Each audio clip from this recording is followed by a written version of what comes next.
¿Eres padre o madre de familia y notas que tu hijo se está quedando atrás en cuestiones del habla? Cuando lo comparas con otros niños de su edad, ¿sentís que tu peque está limitado en vocabulario? ¿Le cuesta trabajo aprender y se está rezagando en la escuela? Quédate al final del vídeo. Hoy hablaremos del trastorno del lenguaje. Recuerda que los vídeos están organizados en listas de reproducción para que puedas encontrar el tema de tu interés de una manera fácil y rápida. Esto es Golden Sai, Psicología Online. El trastorno del lenguaje es parte de los trastornos del desarrollo neurológico. Las características centrales de este trastorno son las dificultades para la adquisición y el uso del lenguaje. Esto se debe a las deficiencias de la comprensión o la producción del vocabulario y las estructuras gramaticales. Las dificultades en el lenguaje son evidentes en la comunicación hablada, la comunicación escrita y el lenguaje de señas. El aprendizaje y el uso del lenguaje dependen de capacidades receptivas y expresivas. Para ser específico, las capacidades expresivas se refieren a la producción de señales vocales, gestuales o verbales, mientras que la capacidad receptiva se refiere al proceso de percibir y comprender los mensajes lingüísticos que uno recibe. Las capacidades del lenguaje tienen que ser evaluadas en sus modalidades expresivas y receptivas de manera independiente, ya que en una o ambas modalidades puede estar el problema. El trastorno del lenguaje normalmente afecta al vocabulario y a la gramática, y esto limita bastante la capacidad del discurso. Casi siempre podemos darnos cuenta de los problemas en el ámbito escolar, pues en el aula de clases se manifiestan problemas para recordar nuevas palabras y frases, así como dificultades para seguir instrucciones largas. A las personas con este trastorno se les dificulta recordar series de datos verbales, por ejemplo, recordar un número telefónico o una lista de la compra, y dificultades para recordar secuencias de sonidos nuevos. Y esta habilidad en específico es importante para aprender nuevas palabras. Las dificultades del discurso se muestran mediante una capacidad bien reducida para producir o reproducir información adecuada para narrar una historia coherente.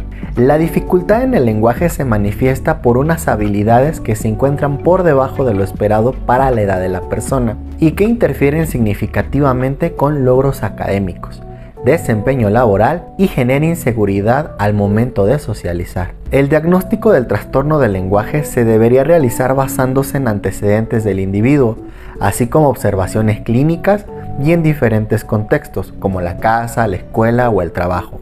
A menudo están presentes antecedentes familiares. Y acá un dato curioso. Cuando hay un miembro de la familia con dificultades en el habla, los adultos y los niños se adaptan a ese lenguaje bien limitado. Y cuando el menor presenta los mismos síntomas, solamente se trata de mera imitación, porque ese niño o esa niña se ha dado cuenta que con tan poco esfuerzo uno sí puede comunicarse y darse a entender. En otros casos, las dificultades del habla están más relacionadas con problemas de autoestima o autoimagen que repercuten en la seguridad, afectando a individuos que prefieren comunicarse solamente con miembros de su familia o con otros individuos conocidos de su plena confianza. Esto es muy evidente en los pequeños, hay que tomarlo en cuenta. Estos indicadores no son criterios que ayuden a diagnosticar un trastorno del lenguaje, pero si son notables y persistentes, son datos relevantes para poder realizar el diagnóstico adecuado del problema real y un plan de tratamiento adecuado para el paciente. A partir de los 4 años es el momento adecuado para realizar una entrevista y una evaluación clínica, pues a esta edad las diferencias individuales en cuanto a capacidad de lenguaje son un poco más estables, se pueden medir con mayor precisión y la información obtenida puede ser muy predictiva para resultados posteriores. Si se ha diagnosticado antes de los 6 años, normalmente persiste hasta la edad adulta, aunque debemos de tomar en cuenta que puede empeorar o mejorar la situación. Cada caso es particular y los puntos fuertes y débiles pueden cambiar durante el curso del desarrollo de la persona. Los niños con deficiencias receptivas del lenguaje tienen peor pronóstico que los que tienen deficiencias expresivas. Las habilidades receptivas del lenguaje son útiles para la comprensión de la lectura. Desde el aspecto genético y fisiológico, los trastornos del lenguaje son altamente heredables. Si hay algún familiar directo y cercano, aumentan las probabilidades de alguna deficiencia lingüística. Recuerda que tomando en cuenta el diagnóstico diferencial de cada trastorno, aprenderemos a diferenciar lo que no es de lo que sí es. O sea, si sos un especialista de la salud mental novato o novata, es posible que muchos trastornos de la salud mental te parezcan iguales y no entiendas esas puntuales diferencias, lo cual termina en un mal diagnóstico y un plan de trabajo y tratamiento que no funciona. Cuando llegan pacientes a mi consulta ya con un historial y diagnóstico clínico, al revisar puedo percatarme que hasta los más experimentados agentes de la salud cometen errores y yo no estoy exento de eso. Por eso no me apresuro a dar un diagnóstico. Ya aclarado este punto, veamos con qué malestares o situaciones confunden al trastorno del lenguaje.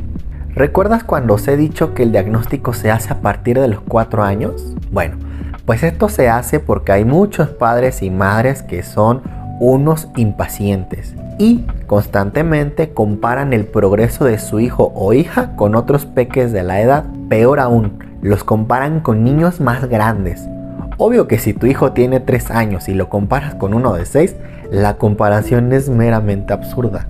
Es más, puedo platicarte sobre la mala costumbre de los padres que comparan el desarrollo del hermano más grande con el desarrollo del más chico. Si Pepito comenzó a balbucear desde los 2 y a los 3 y 4 y medio le entendías, pues obvio que esperan algo parecido o exactamente igual o mejor con Juanito. No hagan esto. Las habilidades y el desarrollo es diferente en cada una de las personas. Lo más probable es que presionen a Juanito porque no habla igual que el hermano, lo estresen y el terror de que no hable se cumpla. Y no por un trastorno del lenguaje, ¿eh? Se deben tener en cuenta las variaciones del lenguaje regionales, sociales y culturales étnicas.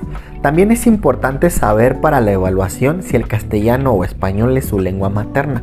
Posteriormente se debe descartar la discapacidad auditiva como causa primaria de una probable dificultad con el lenguaje. Las deficiencias del lenguaje pueden asociarse a una discapacidad auditiva u otra deficiencia sensorial que no tiene nada que ver con la capacidad de aprender. Recuerda que existe el braille o el lenguaje de señas. Un retraso del lenguaje es a menudo la presentación característica de una discapacidad intelectual y es posible que no se pueda realizar el diagnóstico definitivo hasta que el menor pueda completar las evaluaciones estandarizadas. Y recuerda que pues dependiendo del caso se hace una batería en específico o una serie de observaciones clínicas o entrevistas. No se realizará un diagnóstico por separado a no ser que las deficiencias del lenguaje sean claramente mayores que las limitaciones intelectuales. En cuanto a la comorbilidad, el trastorno del lenguaje se puede producir asociado a trastornos neurológicos como la epilepsia. También si hay regresión del lenguaje, que es la pérdida del habla en un menor de 3 años, puede ser un signo del trastorno del espectro autista. Y bueno, mis queridos Goldenians, ¿qué les pareció el vídeo de hoy? ¿Ya conocías el trastorno del lenguaje? ¿Conoces a alguien con este malestar? Déjame ver tus comentarios en la parte de abajo. No olvides dar manita arriba, suscribirte y compartir en tus redes sociales. Adeu.